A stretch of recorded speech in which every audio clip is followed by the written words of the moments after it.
ಬೆಂಗಳೂರು ಗ್ರಾಮಾಂತರದಲ್ಲಿ ಸಂಸದ ಡಿಕೆ ಸುರೇಶ್ ಪ್ರಚಾರ ಜೋರಾಗಿದೆ. ಮಾಗಡಿ ವಿಧಾನಸಭಾ ಕ್ಷೇತ್ರದಲ್ಲಿ ಪ್ರಚಾರವನ್ನ ಮಾಡ್ತಾ ಇದ್ದಾರೆ ಕಾಂಗ್ರೆಸ್ ಅಭ್ಯರ್ಥಿ ಡಿಕೆ ಸುರೇಶ್. ಬೆಂಗಳೂರು ಗ್ರಾಮಾಂತರದಲ್ಲಿ ಕಾಂಗ್ರೆಸ್ ಅಭ್ಯರ್ಥಿ ಡಿಕೆ ಸುರೇಶ್ ಅಬ್ಬರದ ಮತಬೇಟೆ ನಡೆಸ್ತಾ ಇದ್ದಾರೆ. ಹೋದ ಕಡೆಯಲ್ಲೆಲ್ಲ ಭರ್ಜರಿ ಬೆಂಬಲ ವ್ಯಕ್ತವಾಗ್ತಾ ಇದೆ. ಶಿವಗಂಗೆಯ ಗಣಪತಿ ದೇವಾಲಯದಲ್ಲಿ ಪೂಜೆ ಮಾಡಿ ಪ್ರಚಾರವನ್ನ ಶುರು ಮಾಡಿದ್ರು. ಬೈಕ್ ರ್ಯಾಲಿಯನ್ನ ಮಾಡ್ತಾ ಇದ್ದಾರೆ ಡಿಕೆ ಸುರೇಶ್ ಮತ್ತು ಕಾಂಗ್ರೆಸ್ನ ಮುಖಂಡರು. ಸುರೇಶ್ ಕಾರ್ಯಕ್ರಮಕ್ಕೆ ಸಾವಿರಾರು ಜನ ಕಾರ್ಯಕರ್ತರು ಭಾಗಿಯಾಗಿದ್ದಾರೆ. ಇನ್ನು ಮಾಗಡಿ ಶಾಸಕ ಬಾಲಕೃಷ್ಣ ಕೂಡ ಸುರೇಶ್ ಅವರಿಗೆ ಸಾಥ್ ಕೊಟ್ಟಿದ್ದಾರೆ. ವಿಭಿನ್ನ ರೀತಿಯಾದಂತಹ ಪ್ರಚಾರ ಕಾರ್ಯಗಳನ್ನು ಮಾಡ್ತಾ ಇದ್ದಾರೆ. ವಿರಮಿಸದೆ ಸುರೇಶ್ ಅವರು ಬೆಂಗಳೂರು ಗ್ರಾಮಾಂತರ ಕ್ಷೇತ್ರದಲ್ಲಿ ಸಂಚರಿಸಿ ಮಿಂಚಿನ ಸಂಚಾರವನ್ನು ಕೈಗೊಂಡು ದೇವಸ್ಥಾನಗಳಿಗೆ ಭೇಟಿ ಕೊಟ್ಟು ವಿಶೇಷ ಪೂಜೆಯನ್ನು ಸಲ್ಲಿಸಿ ಪ್ರಚಾರ ಕಾರ್ಯವನ್ನು ಶುರು ಮಾಡಿದರೆ ಬೈಕ್ ರ್ಯಾಲಿ ಕೂಡ ನಡೆಸ್ತಾ ಇದ್ದಾರೆ.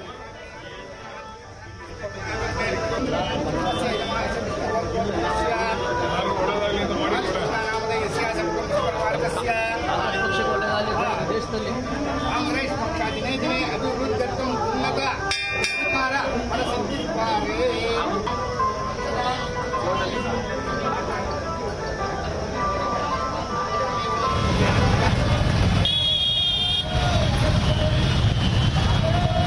ಪಂಚಾಯಿತಿಗೆ ಅನುಕೂಲ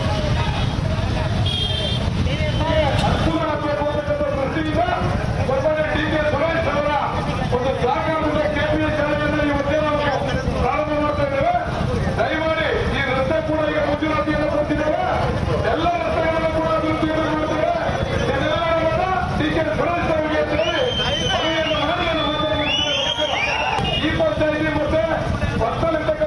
ಪಂಚಾಯಿತಿಗೆ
ಅನುಕೂಲ ಆಗಬೇಕು ಅಂತಕ್ಕಂಥ ದೃಷ್ಟಿಯಿಂದ ಕೊರಬಾಲೆ ಡಿಕೆ ಸುರೇಶ್ ಅವರ ಒಂದು ಸಹಕಾರದ ಕೆಪಿಎಸ್ ಶಾಲೆಯನ್ನು ಇವತ್ತೇ ನಾವು ಪ್ರಾರಂಭ ಮಾಡ್ತಾ ಇದ್ದೇವೆ. ದಯಮಾಡಿ ಈ ರಸ್ತೆ ಕೂಡ ಈಗ ಮಂಜೂರಾತಿಯನ್ನು ಕೊಟ್ಟಿದ್ದೇವೆ. ಎಲ್ಲ ರಸ್ತೆಗಳನ್ನು ಕೂಡ ಅಭಿವೃದ್ಧಿಯನ್ನು ಮಾಡ್ತೇವೆ. ಡಿಕೆ ಸುರೇಶ್ ಅವರಿಗೆ ಈ ಪಂಚಾಯಿತಿ ಮತ್ತೆ ಬರ್ತಲಿರ್ತಕ್ಕಂಥ ಅದರಂಗಿ ಪಂಚಾಯಿತಿಗೆ ಅನುಕೂಲ ಆಗಬೇಕು ಅಂತಕ್ಕಂಥ ದೃಷ್ಟಿಯಿಂದ ಕೊರಬಾಲೆ ಡಿಕೆ ಸಹಕಾರದ ಕೆಪಿಎಸ್ ಶಾಲೆಯನ್ನು ಇವತ್ತೇ ನಾವು ಪ್ರಾರಂಭ ಮಾಡ್ತಾ ಇದ್ದೇವೆ. ದಯಮಾಡಿ ಈ ರಸ್ತೆ ಕೂಡ ಈಗ ಮಂಜೂರಾತಿಯನ್ನು ಕೊಟ್ಟಿದ್ದೇವೆ. ಎಲ್ಲ ರಸ್ತೆಗಳನ್ನು ಕೂಡ ಅಭಿವೃದ್ಧಿಯನ್ನು ಮಾಡ್ತೇವೆ. ಡಿಕೆ ಸುರೇಶ್ ಈ ಪಂಚಾಯಿತಿ ಮತ್ತೆ ಬರ್ತಲಿರ್ತಕ್ಕಂಥ ಅದರಂಗಿ ಪಂಚಾಯಿತಿಗೆ ಅನುಕೂಲ ಆಗಬೇಕು ಅಂತಕ್ಕಂಥ ದೃಷ್ಟಿಯಿಂದ ಕೊರಬಾಲೆ ಡಿಕೆ ಸುರೇಶ್ ಅವರ ಒಂದು ಸಹಕಾರದ ಕೆಪಿಎಸ್ ಶಾಲೆಯನ್ನು ಇವತ್ತೇ ನಾವು ಪ್ರಾರಂಭ ಮಾಡ್ತಾ ಇದ್ದೇವೆ. ದಯಮಾಡಿ ಈ ರಸ್ತೆ ಕೂಡ ಈಗ ಮಂಜೂರಾತಿಯನ್ನು ಕೊಟ್ಟಿದ್ದೇವೆ. ಎಲ್ಲ ರಸ್ತೆಗಳನ್ನು ಕೂಡ ಅಭಿವೃದ್ಧಿಯನ್ನು ಮಾಡ್ತೇವೆ. ಡಿಕೆ ಸುರೇಶ್ ಅವರಿಗೆ ಈ ಪಂಚಾಯಿತಿ ಮತ್ತೆ ಬರ್ತಲಿರ್ತಕ್ಕಂಥ ಅದರಂಗಿ ಪಂಚಾಯಿತಿಗೆ ಅನುಕೂಲ ಆಗಬೇಕು ಅಂತಕ್ಕಂಥ ದೃಷ್ಟಿಯಿಂದ ಕೊರಬಾಲೆ ಡಿಕೆ ಸುರೇಶ್ ಅವರ ಒಂದು ಸಹಕಾರದ ಕೆಪಿಎಸ್ ಶಾಲೆಯನ್ನು ಇವತ್ತೇ ನಾವು ಪ್ರಾರಂಭ ಮಾಡ್ತಾ ಇದ್ದೇವೆ. ಬೆಂಗಳೂರು ಗ್ರಾಮಾಂತರದಲ್ಲಿ ಕಾಂಗ್ರೆಸ್ ಅಭ್ಯರ್ಥಿ ಡಿಕೆ ಸುರೇಶ್ ಅವರ ಪ್ರಚಾರದ ಅಬ್ಬರ ಜೋರಾಗಿದೆ. ಶಿವಗಂಗೆಯಿಂದ ಪ್ರಚಾರವನ್ನು ಶುರು ಮಾಡಿದ್ದಾರೆ. ಗಣಪತಿ ದೇವಾಲಯಕ್ಕೆ ಭೇಟಿಯನ್ನು ಕೊಟ್ಟರು. ಬೈಕ್ ರ್ಯಾಲಿ ಕೂಡ ನಡೆಸಿದ್ದಾರೆ. ಈ ಸಂದರ್ಭದಲ್ಲಿ ಮಾಗಡಿ ಶಾಸಕ ಬಾಲಕೃಷ್ಣ, ಅದರ ಜೊತೆಗೆ ಮಾಜಿ ಸಚಿವ ಎಚ್.ಎಂ. ರೇವಣ್ಣ, ಆಪ್ ರಾಜ್ಯಾಧ್ಯಕ್ಷ ಮುಖ್ಯಮಂತ್ರಿ ಚಂದ್ರು ಕೂಡ ಸಾಥನ್ನು ಕೊಟ್ಟಿದ್ದಾರೆ. ನೋಡಿ, ಈಗ ಅಲ್ಲಿ ಆಗಲಕೋಟೆ ಆಗಿರ್ಬೋದು, ಮಾಗಡಿ ಟೌನು, ಕೆಂಪೇಗೌಡ, ಬಯಲುರಂಗಮಂದಿರ ಹೀಗೆ ಸಾಕಷ್ಟು ಕಡೆಗಳಲ್ಲಿ ತೆರಳಿ ಪ್ರಚಾರ ಕಾರ್ಯಗಳನ್ನು ಮಾಡ್ತಾ ಇದ್ದಾರೆ. ಇದೇ ಸಂದರ್ಭದಲ್ಲಿ JDS ಮತ್ತು BJP ಕಾರ್ಯಕರ್ತರು ಬಹಳ ದೊಡ್ಡ ಸಂಖ್ಯೆಯಲ್ಲಿ ಈಗಾಗಲೇ ಕಾಂಗ್ರೆಸ್ ಪಕ್ಷಕ್ಕೆ ಸೇರ್ಪಡೆಯಾಗಿ ಸುರೇಶ್ ಅವರಿಗೆ ಬೆಂಬಲವನ್ನು ನೀಡ್ತಾ ಇದ್ದಾರೆ. ಗೆಲುವಿನ ಹುಮ್ಮಸ್ನಲ್ಲಿದ್ದಾರೆ DK ಸುರೇಶ್ ಅವರು. ಹೋದ ಕಡೆಯಲ್ಲೆಲ್ಲ ಸಿಕ್ಕಾಪಟ್ಟೆ ಬೆಂಬಲ ವ್ಯಕ್ತವಾಗ್ತಾ ಇದೆ ಅವರಿಗೆ.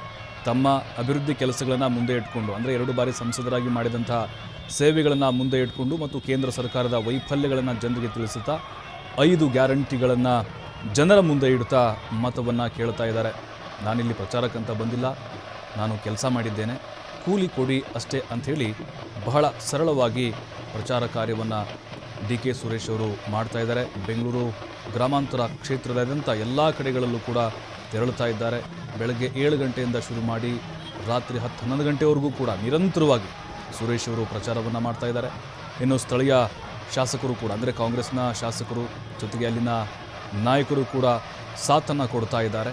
ಈ ಬಾರಿ ನನಗೆ ಆಶೀರ್ವಾದವನ್ನು ಮಾಡಿ ಮತ್ತೆ ನಿಮ್ಮ ಸೇವೆಗೆ ಅವಕಾಶವನ್ನು ಮಾಡಿಕೊಡಿ ಅಂಥೇಳಿ DK ಸುರೇಶ್ ಅವರು ಮತದಾರರಲ್ಲಿ ವಿನಂತಿಯನ್ನು ಮಾಡಿಕೊಳ್ತಾ ಇದ್ದಾರೆ. ಮತ್ತು ಆಮ್ ಆದ್ಮಿ ಪಕ್ಷದ ಸಾಕಷ್ಟು ಜನರು ಕೂಡ ಸುರೇಶ್ ಅವರಿಗೆ ಬೆನ್ನೆಲುಬಾಗಿ ನಿಂತಿದ್ದಾರೆ. ಬೇರೆ ಬೇರೆ ಪಕ್ಷಗಳಿಂದಲೂ ಕೂಡ ಸುರೇಶ್ ಅವರಿಗೆ ಸಾಥನ್ನು ಕೊಡ್ತಾ ಇದ್ದಾರೆ. ದೃಷ್ಟಿಯಿಂದ ಸನ್ಮಾನ್ಯ DK ಸುರೇಶ್ ಅವರ ಒಂದು ಸಹಕಾರದ ಕೇಂದ್ರವನ್ನು ಇವತ್ತೇ ನಾವು ಪ್ರಾರಂಭ ಮಾಡ್ತಾ ಇದ್ದೇವೆ. ದಯಮಾಡಿ ಈ ರಸ್ತೆ ಕೂಡ ಈಗ ಮಂಜೂರಾತಿಯನ್ನು ಕೊಡ್ತಿದ್ದೇವೆ. ಎಲ್ಲ ರಸ್ತೆಗಳನ್ನು ಕೂಡ ಅಭಿವೃದ್ಧಿಯನ್ನು ಮಾಡ್ತೇವೆ. ಇದೆಲ್ಲರ ಮತ DK ಸುರೇಶ್ ಅವರಿಗೆ ಅಂತ ಹೇಳಿ ಮನವಿಯನ್ನು ಮಾಡಿ ನಾನು ಈ ಪಂಚಾಯಿತಿ ಮತ್ತೆ ಬರ್ತಲಿರ್ತಕ್ಕಂಥ ಅದರಂಗಿ ಪಂಚಾಯಿತಿಗೆ ಅನುಕೂಲ ಆಗಬೇಕು ಅಂತಕ್ಕಂಥ ದೃಷ್ಟಿಯಿಂದ ಸನ್ಮಾನ್ಯ DK ಸುರೇಶ್ ಅವರ ಒಂದು ಸಹಕಾರದ KPS ಇವತ್ತೇ ನಾವು ಪ್ರಾರಂಭ ಮಾಡ್ತಾ ಇದ್ದೇವೆ.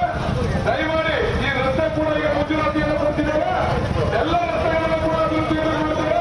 ಇದೆಲ್ಲರ ಮತ DK ಸುರೇಶ್ ಅವರಿಗೆ ಅಂತ ಹೇಳಿ ಮನವಿಯನ್ನು ಮಾಡಿ ನಾನು ಈ ಪಂಚಾಯಿತಿ ಮತ್ತೆ ಬರ್ತಲಿರ್ತಕ್ಕಂಥ ಅದರಂಗಿ ಪಂಚಾಯಿತಿಗೆ ಅನುಕೂಲ ಆಗಬೇಕು ಅಂತಕ್ಕಂಥ ದೃಷ್ಟಿಯಿಂದ ಸನ್ಮಾನ್ಯ DK ಸುರೇಶ್ ಅವರ ಒಂದು ಸಹಕಾರ